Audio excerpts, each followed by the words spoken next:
It's time for Real Estate 101 with the Karey Brown team from Realty Executives Preferred Advisors. Good Sunday morning to you. This is Karey Brown, broker-owner of Realty Executives Preferred Advisors, and you're listening to Real Estate 101.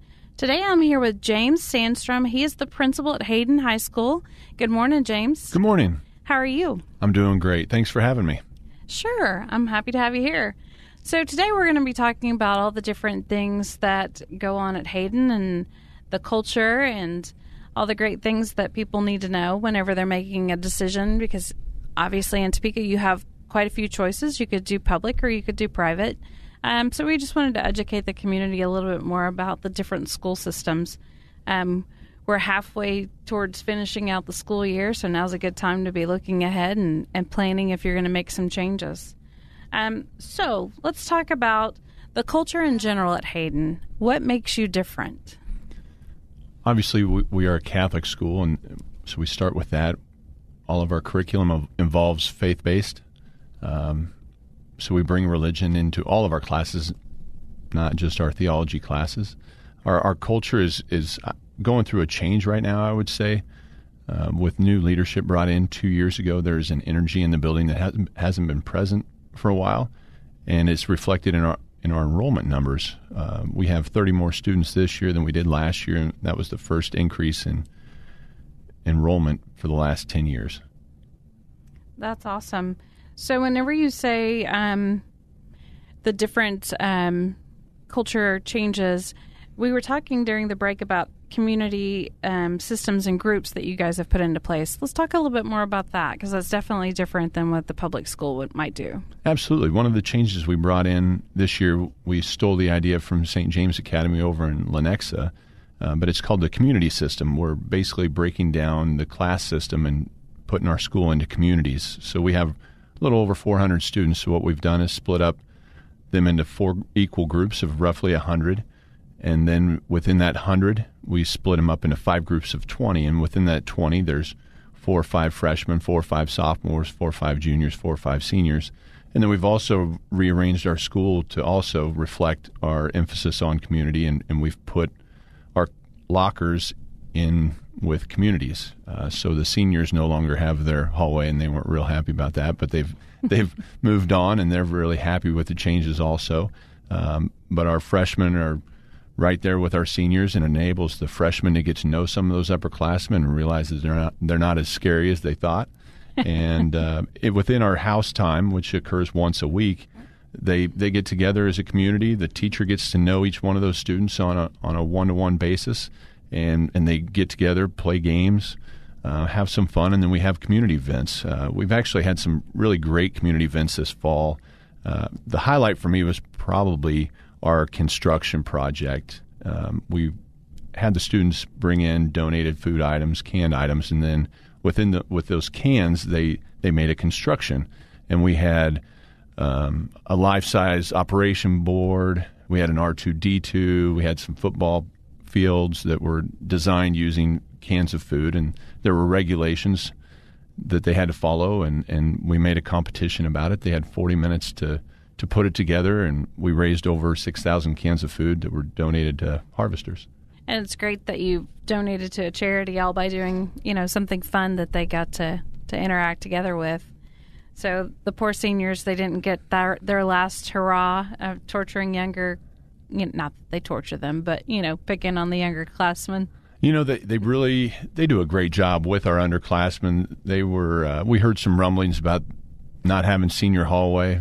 Personally, I don't get the appeal of having a locker in a certain hallway, but it was important to them. But what we did to compromise is we assigned them certain parking stalls and allowed them the freedom to paint those stalls however they wanted to. And our kids' creativity came out in some of their designs, and it was really neat to see them put the work in, because I think they thought it was going to be pretty easy. And it takes a few cans of paint to paint a parking stall. Absolutely. I had actually seen that on a deal on, actually I think it was on Pinterest. I thought that was the greatest idea, something different for the seniors to identify themselves. Absolutely. Awesome. It allows for some individualization, and it allows for some of our kids to show off their talents, because they're quite remarkable. I have no artistic ability whatsoever, so what they're able to do with the parking stalls is very impressive. So speaking of seniors, I understand you guys have got some transitioning going on for some more AP classes. Let's talk a little bit more about that and how that works. Yeah, we're making a push to more AP classes. This year we were able to bring in AP Calculus. We transitioned from College Calculus to AP Calculus. We also brought in AP Lit Comp. Next year we're going to bring in AP Art Studio, which I'm really interested to see how that goes. And then we're going to continue to bring in more AP courses every year. So you were talking about enrollment, and you said that you guys were up by 30 new students. What is the typical enrollment for Hayden? Right now we're at 420. We had dipped below 400. And our freshman class this year is our biggest class with roughly 130 kids, and our senior class is our smallest class with 85. So we're looking to continue the trend of upward enrollment. Which is really great. I know whenever I went to school, our class was 300 kids, and you felt like you knew everybody, which has its pluses and its minuses. Everybody knows your business, and then you also know you have a community of people that know you. Their parents knew us. We couldn't get away with anything because everybody knew who everybody was. So that is nice to have the smaller family feel, and not have thousands of students in the school system. Obviously that can't be avoided, but it is nice in a private school setting. Absolutely. I had a visit yesterday with some of our freshmen. We had a freshman overnight retreat down at Prairie Star Ranch, and I was visiting with them about their concerns of transitioning from 8th grade to freshman year, and they were talking about the size difference. And so we had an opportunity to visit with them about going from a class size of maybe 25 to a class of 100. But it still enables them to get to know all of their classmates in our setting. Absolutely. So you guys have done some upgrades to the schools. What all did you guys do over the summer? With the increase in enrollment, it required additional class space. Our major renovation this fall was the expansion of our chapel. We went from being able to seat about 40 kids to now we can seat up to 120. So when we broke out the wall, we took one of our classrooms, and then we brought in some new teachers and additional staff, so we needed more space. So we actually took an old dark room that hadn't been used in quite some time and a storage room and created a classroom. And we've upgraded our website, which looks fantastic right now, and we're looking forward to resurfacing our parking lot in the near future and making some other upgrades. So speaking of your website, you guys have a new logo. We do. We rolled out a new brand last year, and the kids were really excited about it, and it really, I think it had a lot to do with our increase of energy and excitement last year. So I know everybody always wants to know more about the principal. So tell us about you and how long you've been with the school and all the good things that they need to know about you. Absolutely. I graduated from Benedictine in the fall of '99. I've been raised in a small town my whole life. I was raised in Marysville, Kansas, small community. Went to Benedictine and Atchison, another small community, and I was looking for a small community to teach in. And a math position opened up at Hayden, and I went in, and even though for me Topeka was big, I went in and interviewed at Hayden, and it really had a great community feel to it almost 20 years ago, and I took a math position, and I've taught math for the first 16 years, and I've made the transition to administration, but loved every minute, and it's a perfect fit for me. And your kids go there also, so that makes it easier to know where they are and what they're up to, and so I'm sure that's great. Oh, absolutely. I've been looking forward to them coming through our doors for quite some time, and it's exciting to have my oldest there, and then Michael was an 8th grader, so we'll have 2 there next year, and then my daughter's in 6th grade, so the next 6 years I'll have 1 or 2 students in at Hayden at all the time. And they know that they can't act up because Dad's the principal, right? They won't be able to get away with anything without me knowing. And you're also the tennis coach? Yeah, I've been fortunate enough to coach tennis in my tenure there, and I've coached some great kids. Tommy Hunter obviously is a 4-time state champ, and great to work with him and work with his family, and it's allowed me to get to know the kids on a different level, and I really enjoy it. And you mentioned new administration. So who is new at the school? So last year, Matt Shambari came in and took over our president's job. And with that transition, I stepped up into the principal role, and then we also hired a new assistant principal, and we've added an admissions director, and some other staff changes have just helped create a more positive environment. So anytime you've got a great community like this, you always want to hear about the feel-good stories, how it made a difference. Let's talk about Amanda Young. Absolutely. Amanda is a senior this year. She is a student with Down syndrome. She has come through the parochial school system, so her classmates all know her.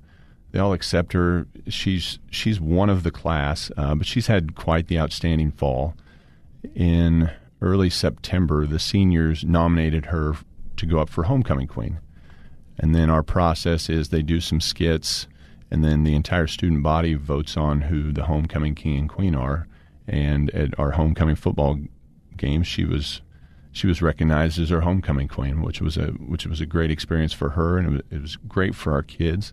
And then a couple weeks later, she's been our volleyball manager and basketball manager also for the last 4 years. But she had an opportunity at senior night to get into a volleyball game against Manhattan, and she got to hit a couple serves, and she hit a couple aces, and it was picked up by the news, and it got on social media and it went viral. And I've never experienced anything like it. It hit over 3 million views, and we were fortunate enough to be featured as the top play on SportsCenter. So it was a great experience for that kid and for the family, and really for our community, because we've all rallied around Amanda. She's a tremendous kid. She'll always tell you hi when you're walking by her, and boy, she is busy because she manages those teams, and she's an avid KU fan. So she makes it over to Lawrence for quite a few of their basketball games and football games and volleyball games.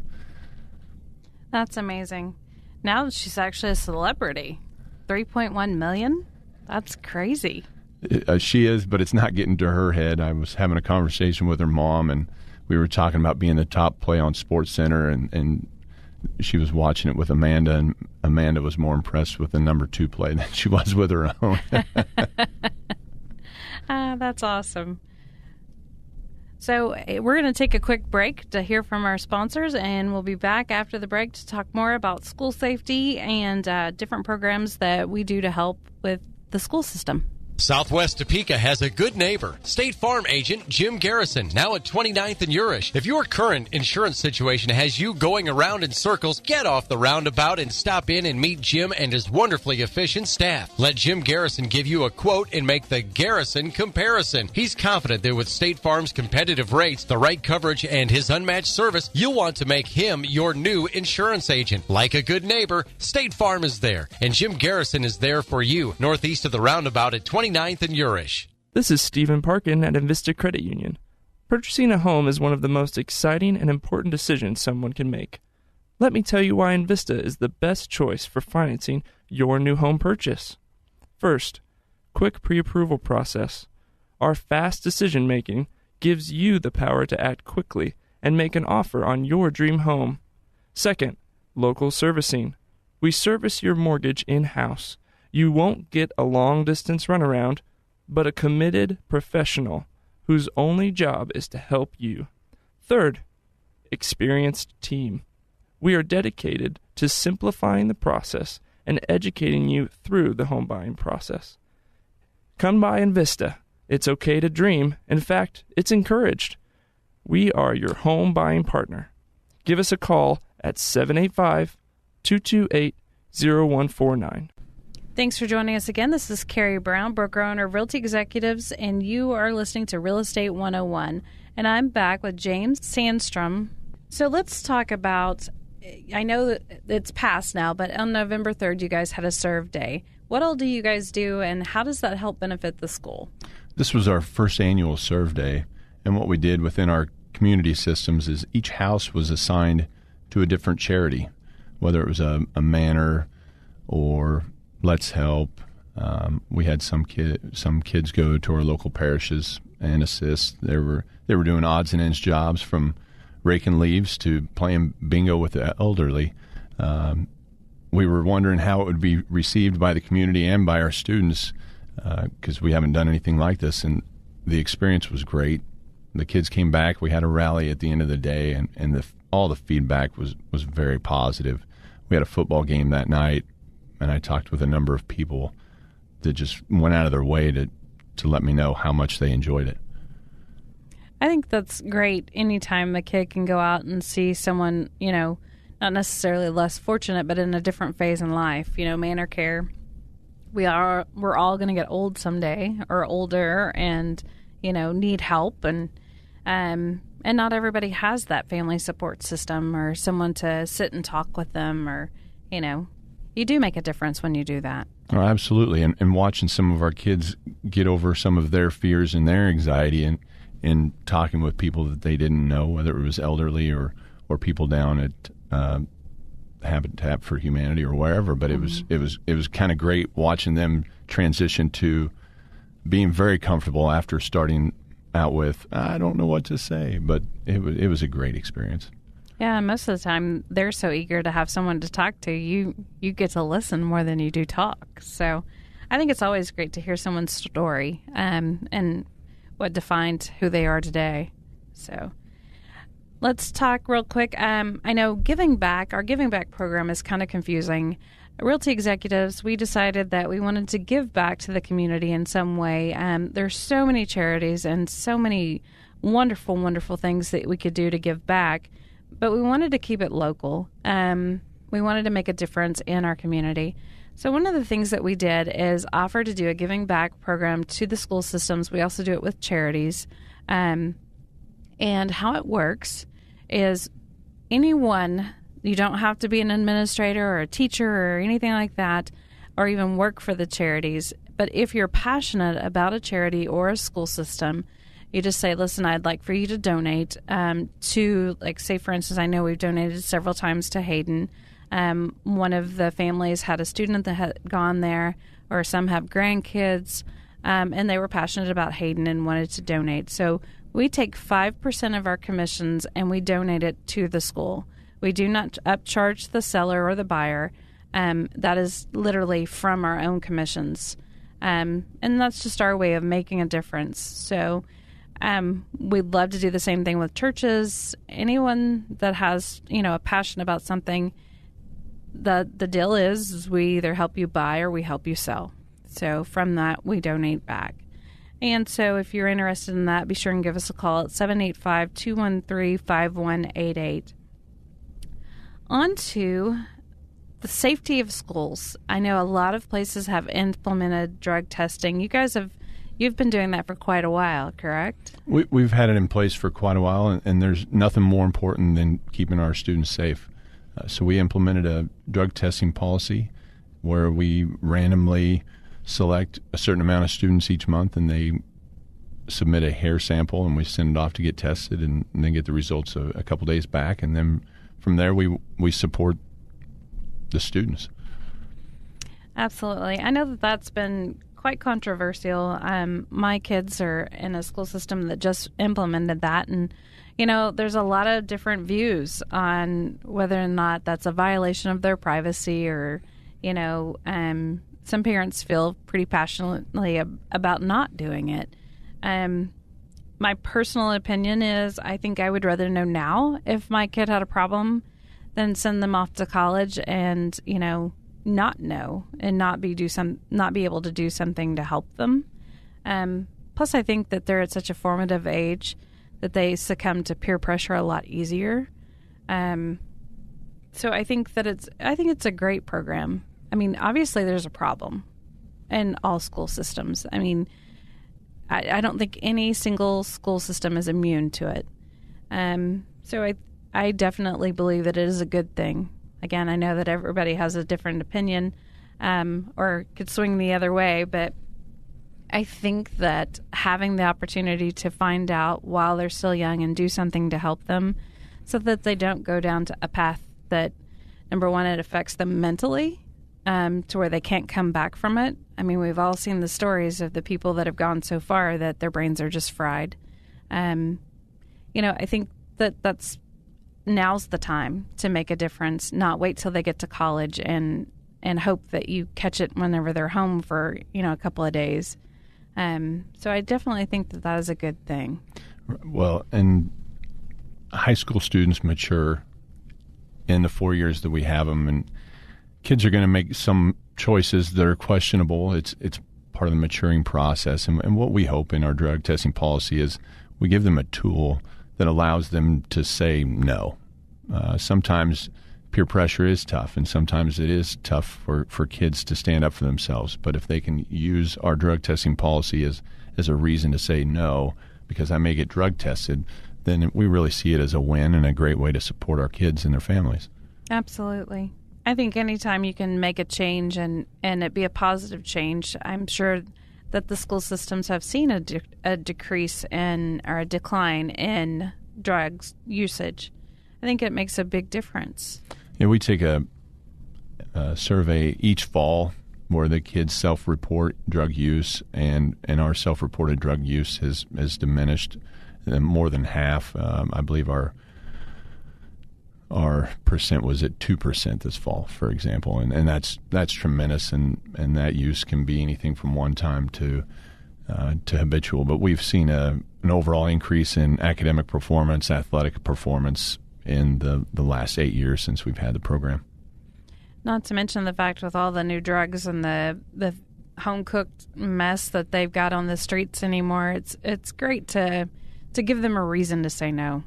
Oh, it's a scary world out there for teenagers now, and I know I don't feel very old, but I know when I talk about, well, back in my day, we didn't have to worry about all these different things out on the market. But the truth of it is, drugs are more accessible today than they ever have been, and kids nowadays have easier access to marijuana than they do alcohol.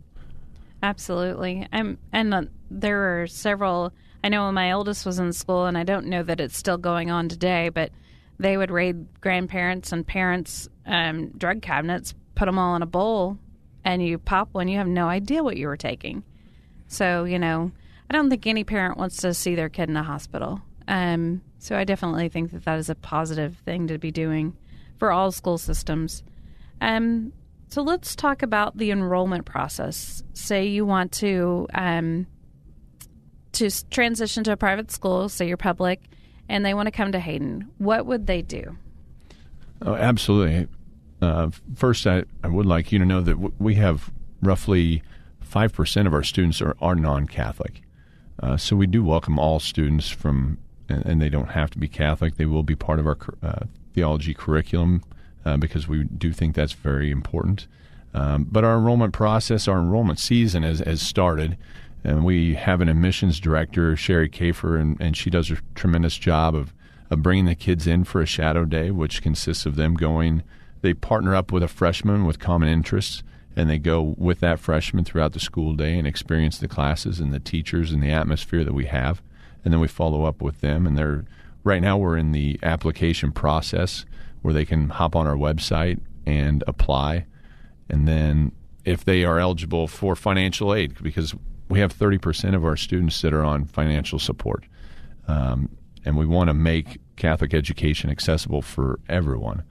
Our early financial aid application is open now, and it will close around Christmas. So if anyone is interested and would like to be considered for financial support, then the time to apply is now. But we'll take students up. Well, we've had a number of transfer students already this year. We're anticipating at least 6 more at semester. So it's never a wrong time to transfer over to Hayden. Let's discuss the tuition model. How does that work, and what can parents expect to pay? Absolutely. I would say we're not a tuition school. All of our students don't pay tuition. If a student is an active participant in their local parish, then part of their tuition is subsidized by the parish. So they would actually be paying roughly 40% of our actual cost. We have a fundraising model where 40% of our tuition is raised through fundraising. We have a big auction gala in the spring that raises a lot of money to offset parent costs. But the tuition that we have at Hayden is so much lower than on the coasts or even in the Kansas City area.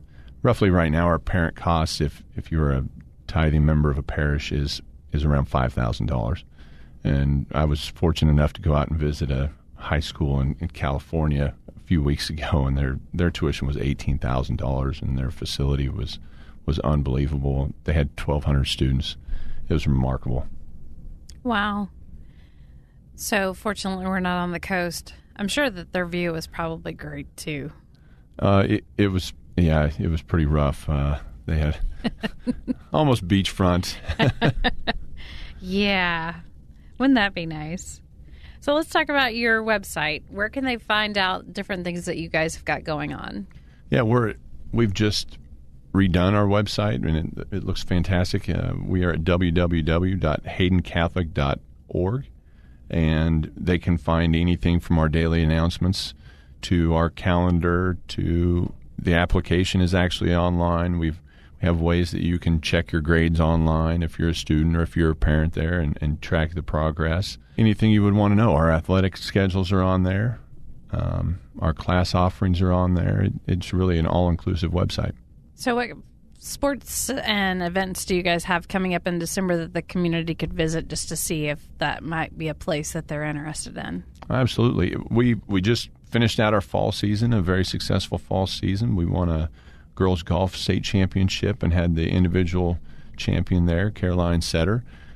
We had an individual state tennis champion in Brooklyn Hunter, and our volleyball team also won state this fall. So this winter, we've got basketball that's kicking off next Friday on the road at Baser. And then we have bowling that starts up in January. We brought in bowling 5 or 6 years ago, and it's been great for our students. We really look for our students to get involved. Right now we have over 95% of our kids involved in some sort of extracurricular activity or club. We also offer swimming. Boys swimming is right now. Girls swimming will be a little later in the winter. But we're excited to get the basketball season and the winter sports season kicked off. I really appreciate you joining me on the show. Real quick, give them the website and how to get a hold of you again.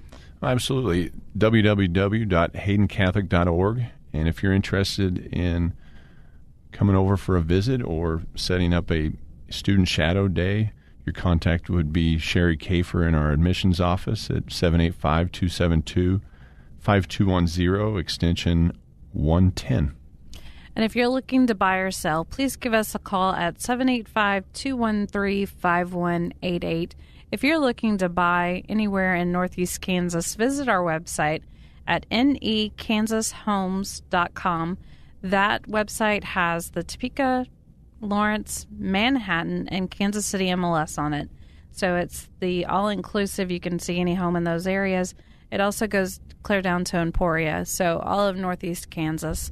So be sure and check that out, and we'd love to help you. Thanks for listening to Real Estate 101. Thank you for listening to Real Estate 101 with the Karey Brown team from Realty Executives Preferred Advisors. Tune in again next Sunday at 11 o'clock for Real Estate 101.